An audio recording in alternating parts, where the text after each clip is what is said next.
En un país llamado Escocia hay un castillo que se llama Castillo Houghton. Y este castillo tiene una torre que se llama Torre del Arrepentimiento.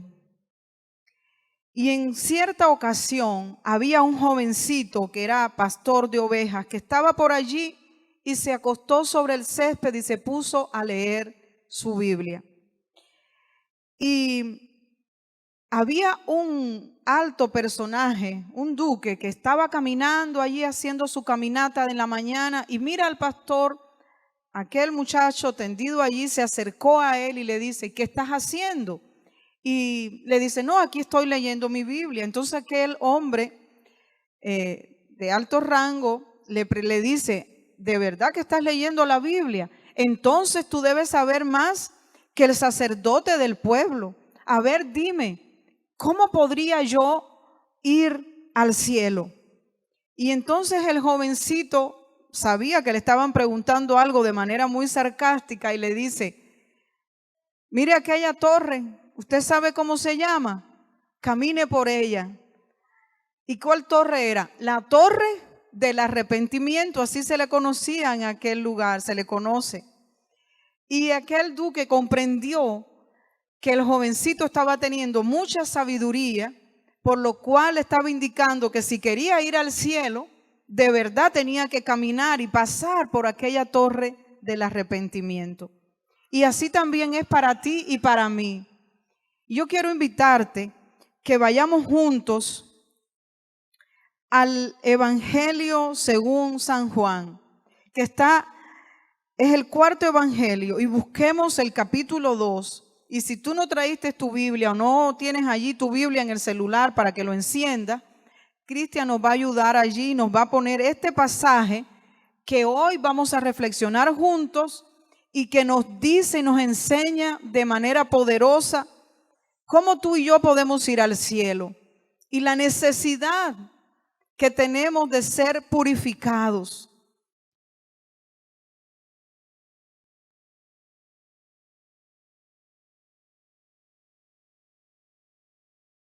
¿Estamos listos? Dice la palabra del Señor. Estaba cerca la Pascua de los judíos y subió Jesús a Jerusalén y halló en el templo a los que vendían bueyes, ovejas y palomas y a los cambistas allí sentados.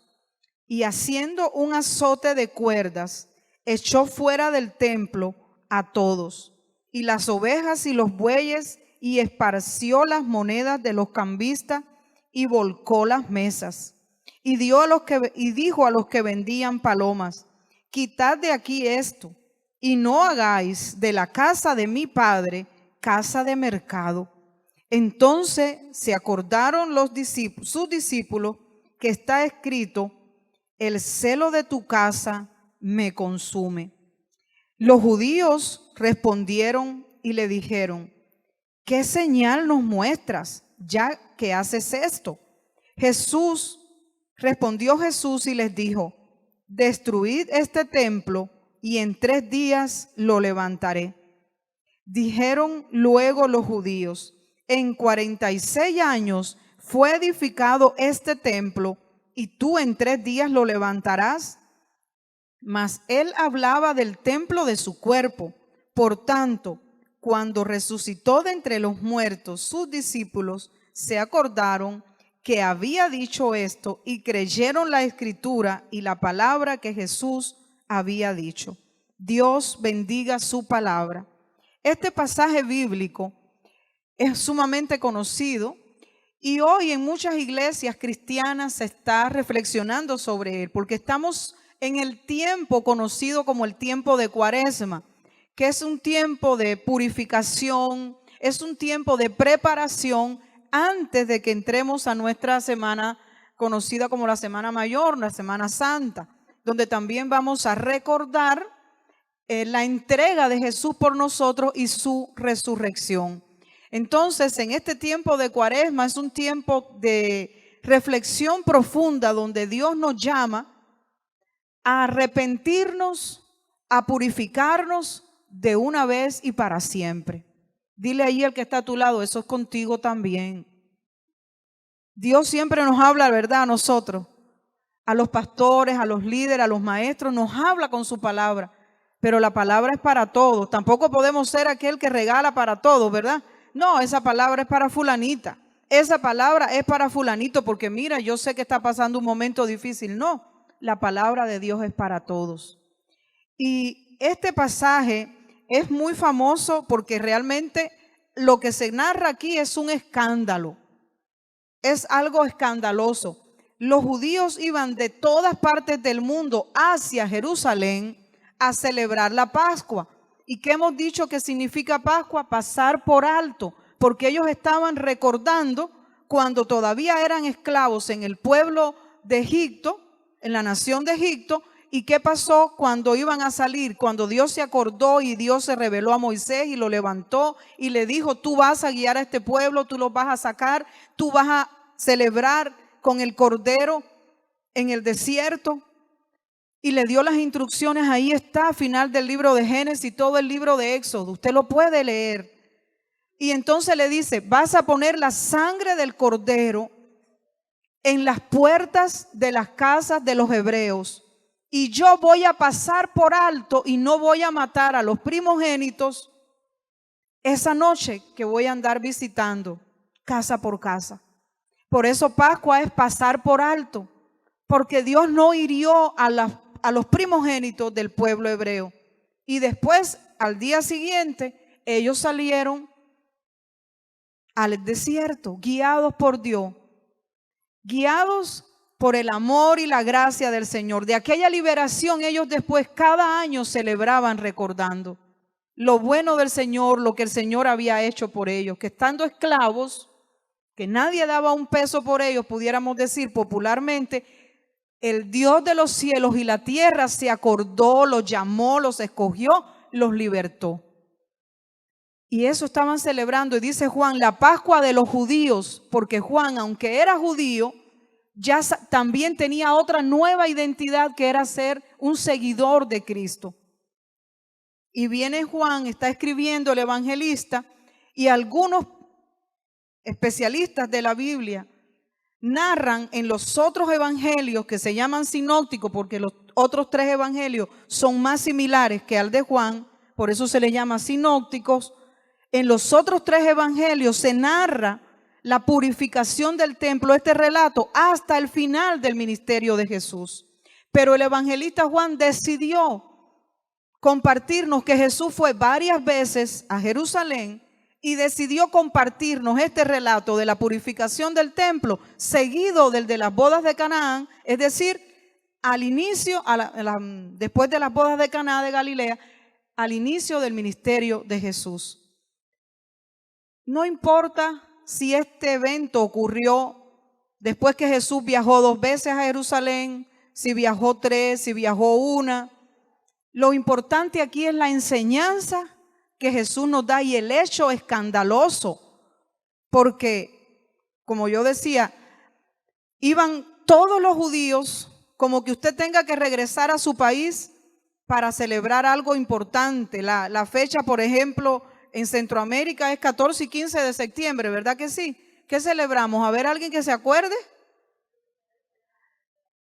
En Nicaragua es esa fecha, en Honduras es esa fecha, en México también creo.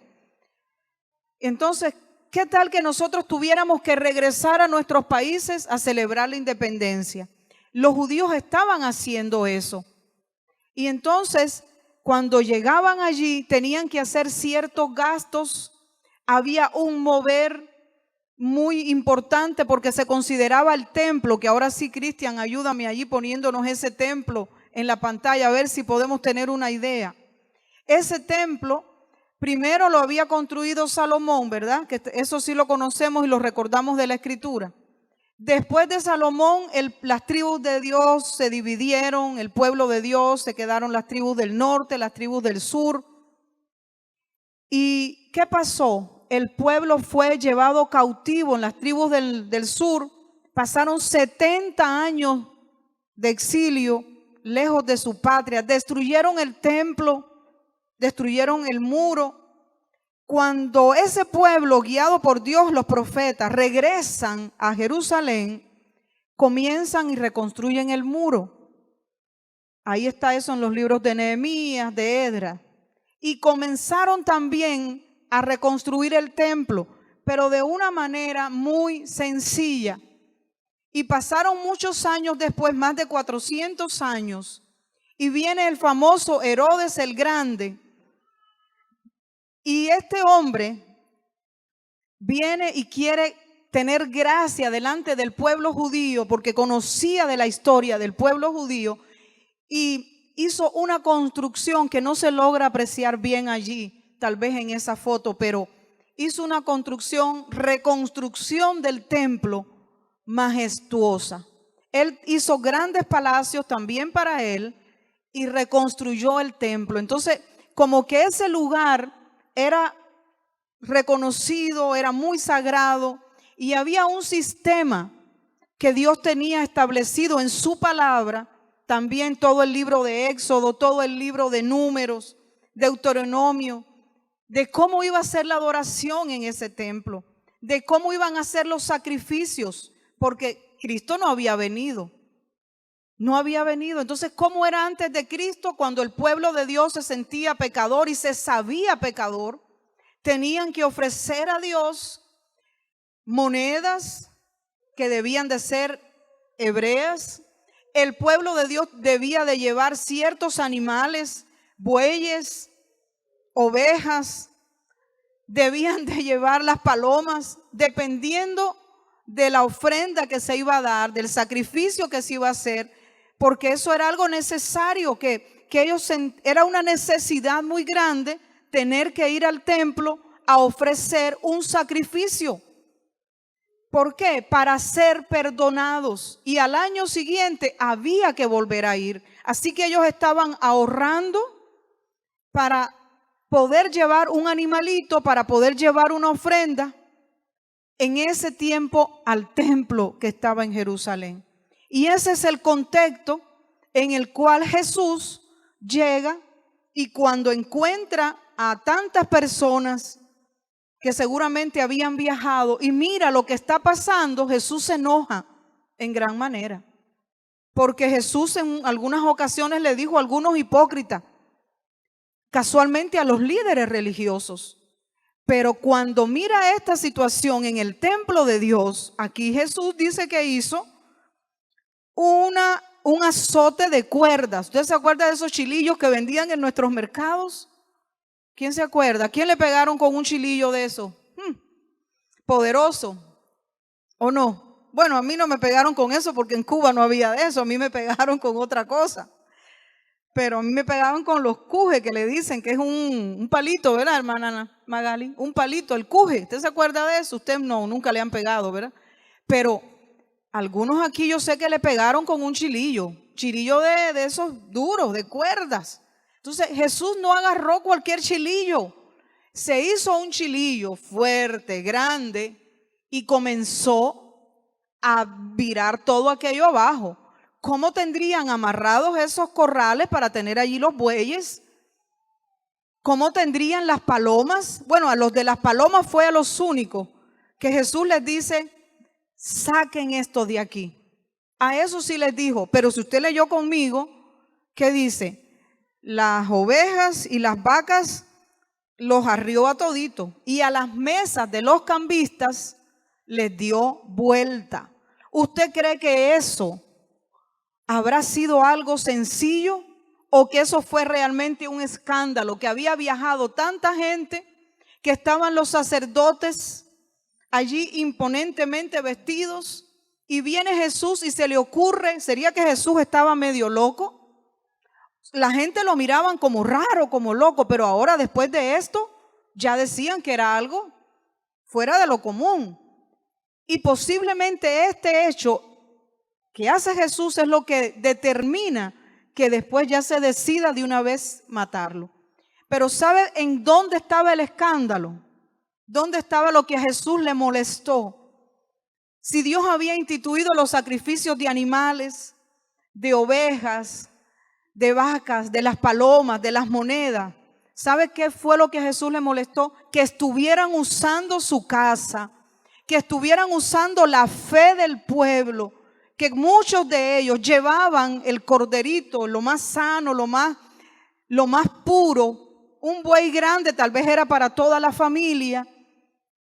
Iban allí con amor, con sacrificio, y posiblemente el sacerdote, que era el encargado de dar el veredicto para que sí se hiciera el sacrificio con aquel buey o con aquel cordero, muchas veces decía: no, tiene que ser de los que están aquí, porque estos ya están certificados. ¿Y qué significaba eso? Que había que gastar el doble de dinero para comprar el buey o la oveja o la paloma que estaba allí certificada por ellos. ¿Y qué pasó con las monedas? Toda la gente que viajaba, porque ya vivían en otro país y llevaban monedas extranjeras, le decían: no se aceptan monedas extranjeras, porque en el libro de Éxodo también dice que debe ser la moneda hebrea. Pero entonces, ¿qué pasaba? Que al hacer el cambio, como pasa en muchos de nuestros países, cuando viajamos, que usted dice: yo llevo $100, y usted va pensando que lleva $100, pero cuando usted hace el cambio, por lo menos en mi país de origen, nos cobran el 18% de $1. Es decir, 18 centavos del dólar. Bueno, eso era hace tiempo, ahora yo ya no sé ni si está más o menos, o si lo habrán quitado. Pero imagínense la ganancia que había en ese sistema. ¿Y quiénes eran los que estaban fomentando esa ganancia y ese mercado? Los líderes religiosos. Y Jesús se da cuenta de que el pueblo que viene a querer ofrecer un sacrificio para ser certificado y que sus pecados sean perdonados, está siendo abusado. Y Jesús entonces se enoja, se molesta y denuncia eso. Es como ahora, tal vez para ver si yo me hago entender, que yo le cobre aquí al hermano José por hacer esa oración que hicimos. ¿Qué tal?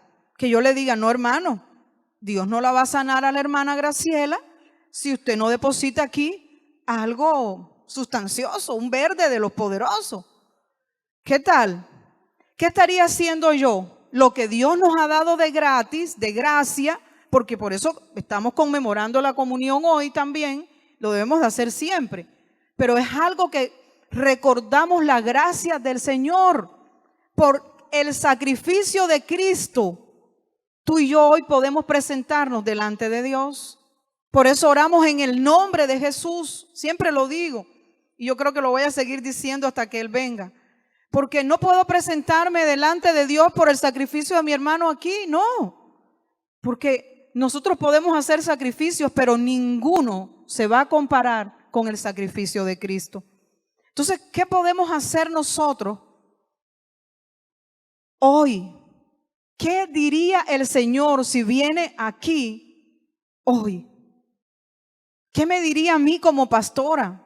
Al pastor Trey, ¿qué me diría? ¿Qué haría Él para purificar el templo? Porque el templo ya no es solo un lugar físico. El templo ahora somos quienes, tú y yo. Corintios, la primera carta de los Corintios nos enseña eso también, que nosotros somos el templo de Dios. Y aquí el llamado es urgente para ti y para mí, que somos el templo de Dios, a purificarnos, a quitar todo lo que tiene que ver con mercadería, a quitar todo lo que tiene que ver que no sea agradable delante de Dios. Fíjense que Jesús, cuando está diciéndole a ellos le reclamaron: dinos qué señal vas a hacer. Y el Señor le dice: no, destruyen este cuerpo, este templo, y en 3 días lo voy a levantar. Pero Jesús estaba hablando de sí mismo. Y ellos dijeron: no, pero 46 años hemos demorado en reedificar este templo. No se dieron cuenta que Jesús estaba hablando de sí mismo. ¿Y qué era lo que se hacía en el templo? ¿Se ofrecía qué? Un sacrificio para perdón de pecado. Y Jesús está diciendo que Él es el templo. ¿Y qué fue lo que hizo Jesús? Ofreció un sacrificio. para perdón de pecados de nosotros. ¿Qué tal que tuviéramos que hoy en día viajar hasta cierto lugar o ir hasta Jerusalén? ¿O qué tal que tuviéramos que comprar una vaquita, un buey, unas palomas, cambiar las monedas? ¿No le parece a usted que Dios es maravilloso, que nos ha quitado todas esas cosas?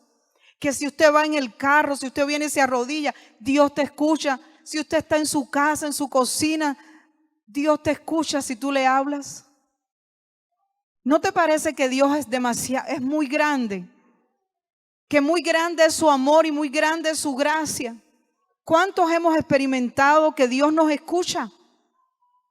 Y a veces en las situaciones más difíciles, donde nadie nos puede ayudar.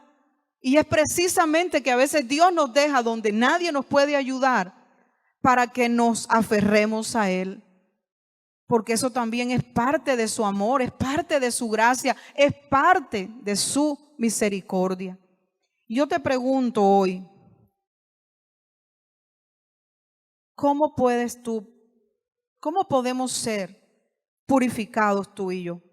Porque sin duda alguna, si queremos ir al cielo, todos queremos ir al cielo, ¿verdad? Todos. ¿Verdad que cada vez que preguntamos eso, qué decimos? Yo quiero ir al cielo.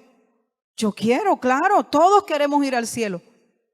Pero ¿cuántos vamos a ir a la torre del arrepentimiento?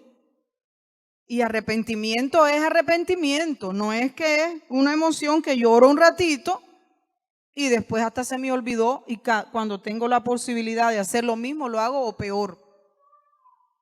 Mi hermano, mi hermana, nosotros necesitamos como pueblo de Dios tener un arrepentimiento genuino de las cosas que hacemos, de las que dejamos de hacer, de las cosas que decimos, de las cosas que sentimos, porque a veces resentimiento, ¿qué cosa es? Volver a sentir. Se enferma el hígado, enfermamos a los que estamos cerca y estamos con resentimiento, volviendo a sentir y a resentir lo que me hicieron hace 20 años atrás. Lo que me hicieron ayer, lo vuelvo a resentir. Y eso trae amargura, y la amargura es raíz de pecado. Y si estoy en pecado, dice la Biblia, no voy a entrar al reino de Dios. Dice, sin santidad nadie verá al Señor. Sin santidad nadie verá al Señor. Díselo al que está a tu lado, por favor. Mi hermano, eso dice la palabra. Yo solamente soy aquí una portadora. ¿Oíste, Camilita? También. No es fácil decir eso, ¿verdad? Porque nosotros a veces pensamos que estamos limpiecitos, quietecitos, que nos portamos bien, pero Dios sabe cómo tú y yo estamos. Dios sabe de qué cosas necesitamos arrepentirnos, y la sangre de Cristo nos limpia de todo pecado. Y la palabra dice que al que está en Cristo, ninguna condenación hay para él. Pero necesitamos estar en Cristo. Así de sencillo, así de glorioso es el Evangelio. Por eso es buena nueva. ¿De qué más tú y yo necesitamos ser limpios? Necesitamos dejar toda malicia en nuestra vida. Hay una hermana que ahí va a venir un día de esto, y ella siempre dice que los domingos es el día que ella se levanta también a la misma hora que va a trabajar.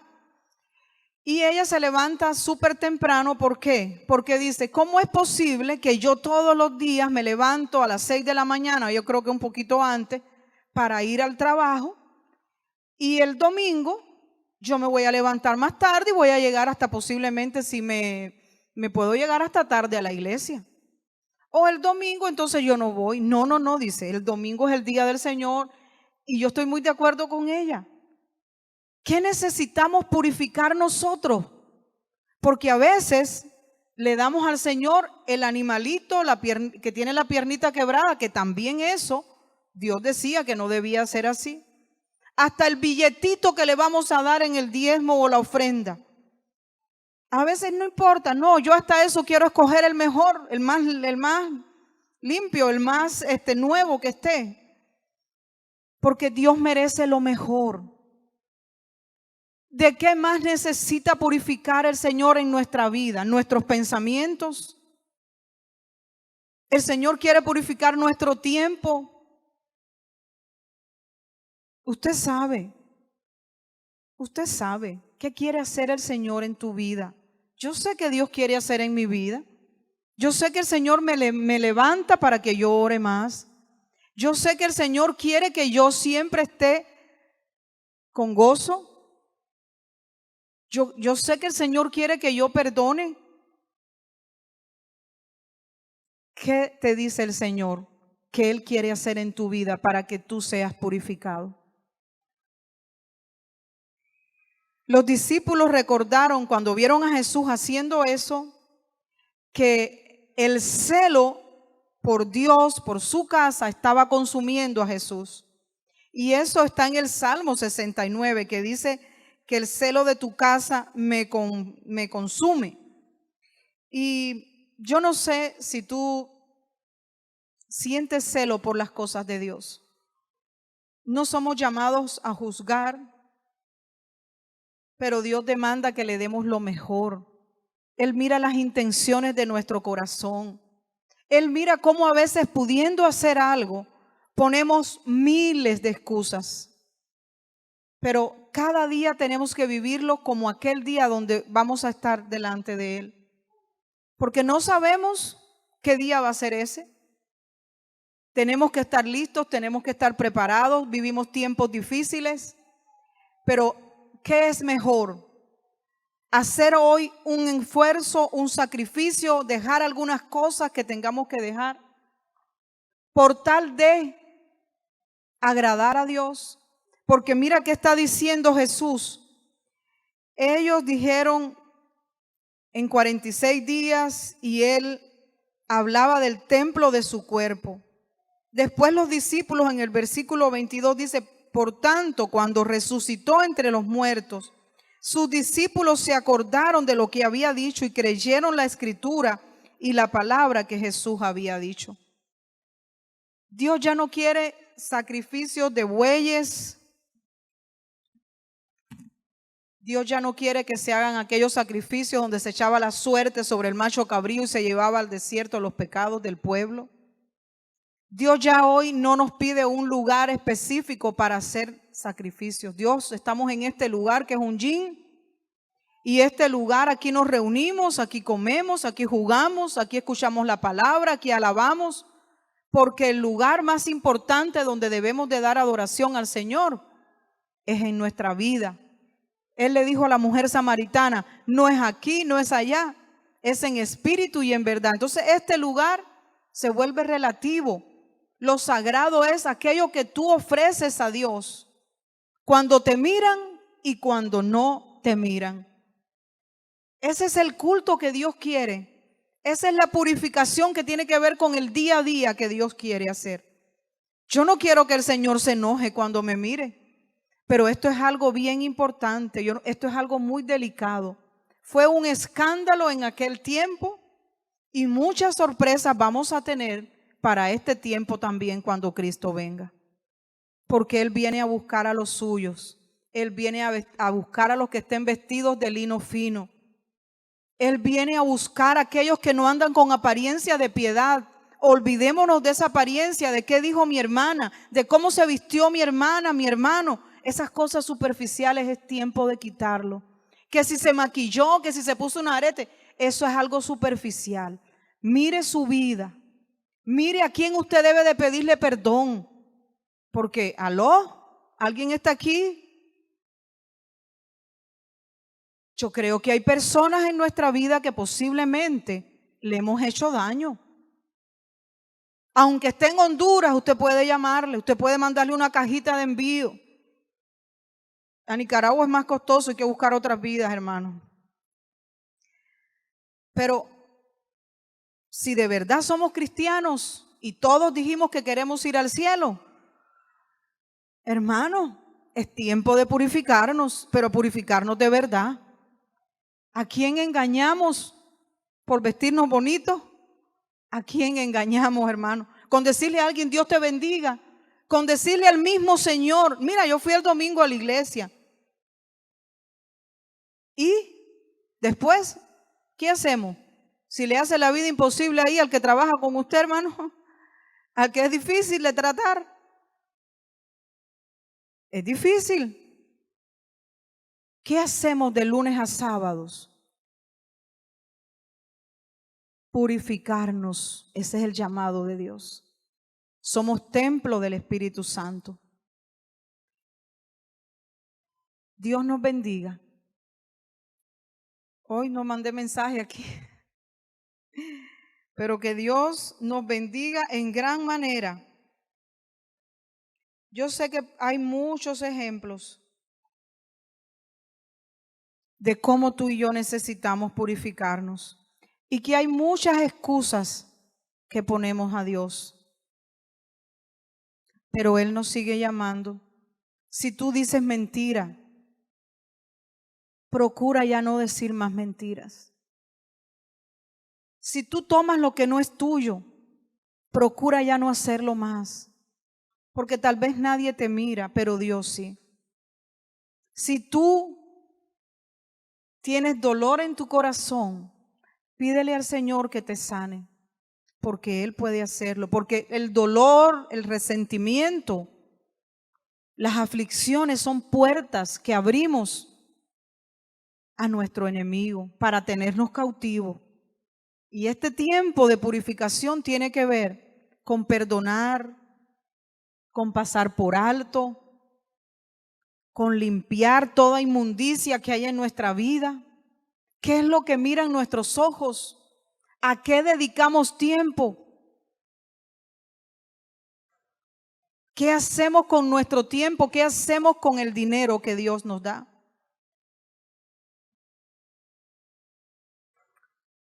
¿Aló? Nadie dice amén aquí hoy. El Señor sigue siendo bueno. El Señor sigue derramando de su gracia.